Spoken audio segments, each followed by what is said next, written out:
দর্শক, আপনারা কি জানেন যে বিএনপির নেতা অ্যাডভোকেট ফজলুর রহমানের উপরে বাংলাদেশে একটা গোষ্ঠীর এক গোষ্ঠীটা এখন সাংঘাতিক প্রভাবশালী। তাদের মূল ক্ষোভটা কোথায় এবং তাদের মূল এজেন্ডাটা কি, কি কারণে তারা অ্যাডভোকেট ফজলুর রহমানের ফাঁসি চায়, তারা অ্যাডভোকেট ফজলুর রহমানের বিএনপি থেকে বহিষ্কার চায়? এখন বিএনপি বুঝে না, বিএনপি তো বুঝে না, তাই না?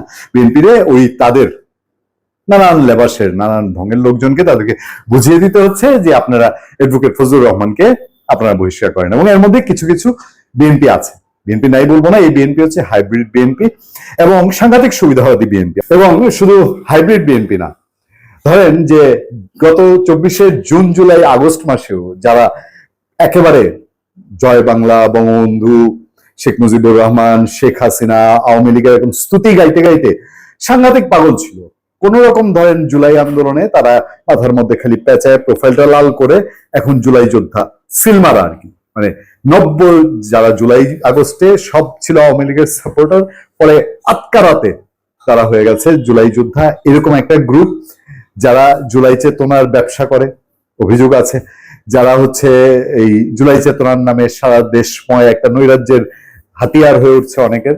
ওই গ্রুপটার সাথে সাথে যে যারা প্রচন্ড প্রভাবশালী যে গ্রুপ এই সরকারের সময়, তাদের সাথে এই নব্য আওয়ামী লীগাররা, নব্য বিএনপিরা যারা একসময় সত্যিকার আওয়ামী লীগ ছিল, এরা দেখবেন খুব অগ্রগামী। যে ফজলুর রহমানরে ধরো, মানে মূল কাহিনীটা কি? কাহিনীটা আপনার এই ফজলুর রহমান যদি আপনার ধরেন মানে বিএনপির সাংঘাতিক ডাইহার্টেড মানুষও হয় না, তারপরেও কেন সে মুক্তিযুদ্ধ নিয়ে, মুক্তিযুদ্ধের পক্ষে থাকে, মুক্তিযুদ্ধ নিয়ে কথা বলে, মেন অ্যালার্জিটাই এখানে। ধরেন ডক্টর ইউনূসের সে সমালোচনা করে, এইটা তাদের জন্য মেইন ফ্যাক্টর না। মুখে বলে হ্যাঁ ডক্টর ইউনূসের সমালোচনা করছে, এই করছে সেই করছে, সেই দেশে সরকার বিরোধী এরকম একটা বা ষড়যন্ত্রের সঙ্গে আছে, ষড়যন্ত্র বন্ধ পাওয়ার চেষ্টা করে। ডক্টর ইউনূসের জায়গায় আরো কোনো ডক্টর, ইঞ্জিনিয়ার, ব্যারিস্টার, লয়ার তিনিও যদি এখন সরকারে থাকতেন আর ফজলুর রহমান যদি মুক্তিযুদ্ধের পক্ষে কথা বলতেন, শেখ মুজিবুর রহমানকে বঙ্গবন্ধু বলতেন, এদের এই আচরণই থাকতো। এই গ্রুপটা মেইনলি। আমার বন্ধু শাহেদ আলম আপনার একটা ফেসবুক পোস্ট দিয়েছে, পোস্টে আমি পড়েছি। শাহেদকে আমরা হয়তো ইন্টারভিউতে কানেক্ট করার চেষ্টা করতাম, এর আগেও আপনারা দেখেছেন। শাহেদের এই পোস্টটিতে অনেক কথার উত্তর মিলে যায়, আমি সেই কথাগুলো পড়েছি। তবে সেখানে শাহেদের সঙ্গে শেয়ারিং হলে আমি বলতাম যে মূল কাহিনী তো, মূল পলিটিক্স অন্য জায়গায়।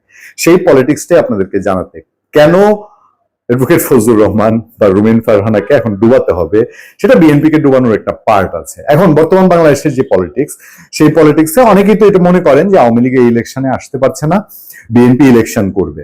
তো বিএনপি ইলেকশন করবে, বিএনপি জিতে যেতে পারে। পলিটিক্যাল কারণেই বিএনপিকে বাংলাদেশের ভেতরে এখন যারা বিরোধী পার্টি, তারা বিএনপিকে নিয়ে, এটা পলিটিক্যাল প্রতিযোগিতা, বিএনপিকে যতভাবে ডাউন করা যায় সেই চেষ্টা চলছে। আচ্ছা, অ্যাডভোকেট ফজলুর রহমানের অসুবিধাটা কি, মানে তিনি কি অসুবিধা তৈরি করেছেন, তাকে দিয়ে কি অসুবিধা তৈরি হয়েছে?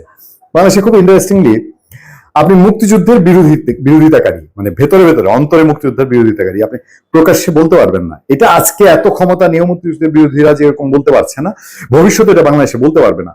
টুকটাক বিচ্ছিন্নভাবে বললেও এদেরকে খুব বেশি মূল্য দিতে হবে।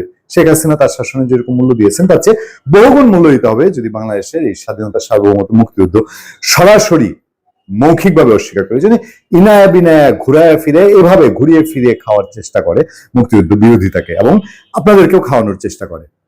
অ্যাডভোকেট ফজলুর রহমান শেখ হাসিনার সময়ে, যখন তিনি শেখ হাসিনার তীব্র সমালোচনা করতেন, তিনি নানানভাবে আওয়ামী লীগে বঞ্চিত হয়েছেন, ইফেক্ট কেউ অস্বীকার করতে পারবে না।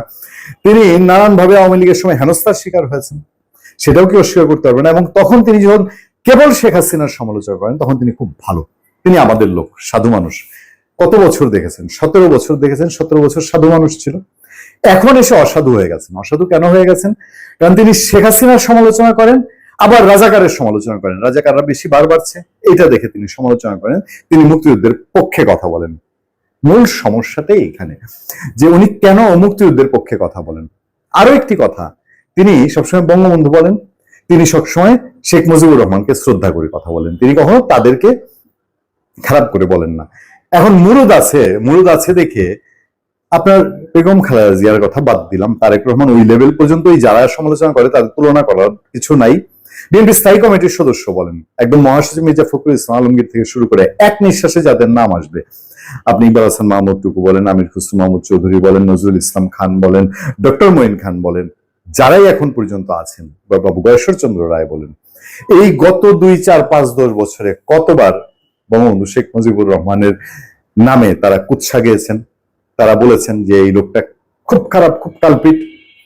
তার শাসনামল, 71 পরবর্তী শাসনামল নিয়ে সমালোচনার জায়গা আছে বলে তারা সমালোচনা করেন কেউ কেউ, কিন্তু ব্যক্তি বিদ্বেষে বা বঙ্গবন্ধু বলা যাবে না বিএনপিকে কোন অনুষ্ঠানে কোনোদিন বলেছে।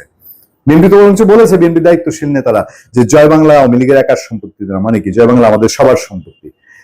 এই জায়গাটায় গিয়ে কথা হলো বাংলাদেশের স্বাধীনতা যুদ্ধে বিএনপি প্রতিষ্ঠাতা জিয়াউর রহমানের একটা অনেক বড় অবদান আছে।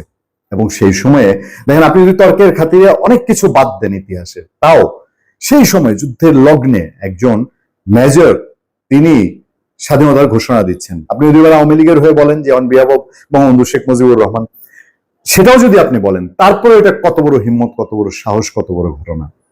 সেই ভদ্রলোক তিনি যখন দল গঠন করলেন, রাষ্ট্র ক্ষমতায় আসলেন, তার মুখে আদ্য পর্যন্ত কোনো রেকর্ড নাই যিনি বঙ্গবন্ধু শেখ মুজিবুর রহমানের সমালোচনা করেছেন, তাকে নিয়ে কোনো কথা বলেছেন, বা তিনি তার জীবন দশায় বলে গেছেন তোমাকে শেখ মুজিব বলতে হবে, তুমি বঙ্গবন্ধু শেখ মুজিবুর রহমান বলতে পারবা না, বলে গেছে কখনো? হোসেন জিয়াউর রহমান বলে নেই, তার দল থেকে কখনো বলা হয়নি। কাহিনীটা হয়েছে, দেখবেন যারা এই অ্যাডভোকেট ফজলুর রহমানের যারা মানে ফাঁসি চায়, তাকে বিএনপি থেকে বহিষ্কার চায়, এরা সব একটা গ্রুপের। আমি মূল পয়েন্টে নিয়ে যাই আপনাদেরকে। অ্যাডভোকেট ফজলুর রহমানের যে নির্বাচনী এলাকা কিশোরগঞ্জের ইফনা, অষ্টগ্রাম, মিঠামইন, যেদিকে আমাদের খুব বিচরণ আছে, খুব বিচরণ, আজ থেকে না, আমার শৈশব থেকে বিচরণ। সেখানে পলিটিক্স সম্পর্কে আমার কিছু ধারণা আছে, একদম তৃণমূল পর্যায়ের পলিটিক্স সম্পর্কে ধারণা আছে। তো উদাহরণ দিই, 75-এর 15 আগস্ট বঙ্গবন্ধুকে যেদিন হত্যা করা হয়, সেই দিনেই কিশোরগঞ্জে একটা প্রতিবাদ মিছিল হয়েছিল সেই হত্যাকাণ্ডের প্রতিবাদে। সারা বাংলাদেশে হাতে গোনা যে 2-3টি হয়েছিল, তার মধ্যে কিশোরগঞ্জে একটি। সেই মিছিলে আজকে যদি বলেন যে সেই সময়কার এবং এই সময়কার কিশোরগঞ্জের জীবিত বড় আওয়ামী লীগার কে, আব্দুল হামিদ, সাবেক প্রেসিডেন্ট, সেই আব্দুল হামিদ ওই মিছিলে ছিলেন না। ওই মিছিলে যারা ছিলেন তারা কি সব পরে আওয়ামী লীগ করেছেন বা আওয়ামী লীগ করেন না? সেই মিছিল তারা যখন করেছিলেন তখনও অনেকেই, ম্যাক্সিমাম তারা আওয়ামী লীগের ছিলেন না, তারা বাম ঘরানার ছিলেন, তারা বাকশালের ছিলেন না, তারা অন্যান্য ছাত্র ইউনিয়নের ছিলেন, এবং পরবর্তীতেও তারা অন্য পলিটিক্স করেছেন। তারা আওয়ামী লীগের এই 17 বছরের শাসনের কোনো দায়ভার তারা নেননি, বরং অনেক ক্ষেত্রে বিরোধিতা করেছেন। সেই জেলা কিশোরগঞ্জের মানুষ, তারা তো সত্যিকার কথা বলে, সত্যিকার অন্যায় বিচারের কথা বলে।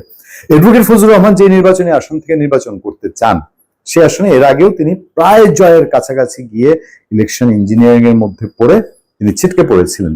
এবার সে আসনে বিএনপির একাধিক মনোনয়ন প্রত্যাশী আছে। সেই আসনে জামাতে ইসলামীর একটা ইকুয়েশন আছে, এবং মনে করা হয় যে অ্যাডভোকেট ফজলুর রহমানের সেখানে নিজস্ব ভোট ব্যাংক আছে, সাবেক রাষ্ট্রপতি অ্যাডভোকেট আব্দুল হামিদের ভোট ব্যাংক আছে। অ্যাডভোকেট আব্দুল হামিদের শ্যালক, তিনি যেহেতু কিশোরগঞ্জে আরেকটি আসনে ক্যান্ডিডেট এবং জামাতের সাথে বলা হয় তার রিলেশন ভালো, অ্যাডভোকেট আব্দুল হামিদের যে ভোট ব্যাংকটা, এইটা স্থানীয়রা অন্তত মনে করেন যে কোনো না কোনো একটা পর্যায়ে গিয়ে হয়তো ফজলুর রহমানের বিরোধিতা করতে পারে। বিরোধিতা করলে কোথায় যেতে পারে, সেটা জামাতে ইসলামের বাক্সে যায় কিনা। এটা কিন্তু আওয়ামী লীগ ভোট বলছি না, অ্যাডভোকেট আব্দুল হামিদের মেকানিজম হাতিমূল্য লাখ টাকা আছে, একের প্রত্যন্ত এলাকা পর্যন্ত তার সেই আছে।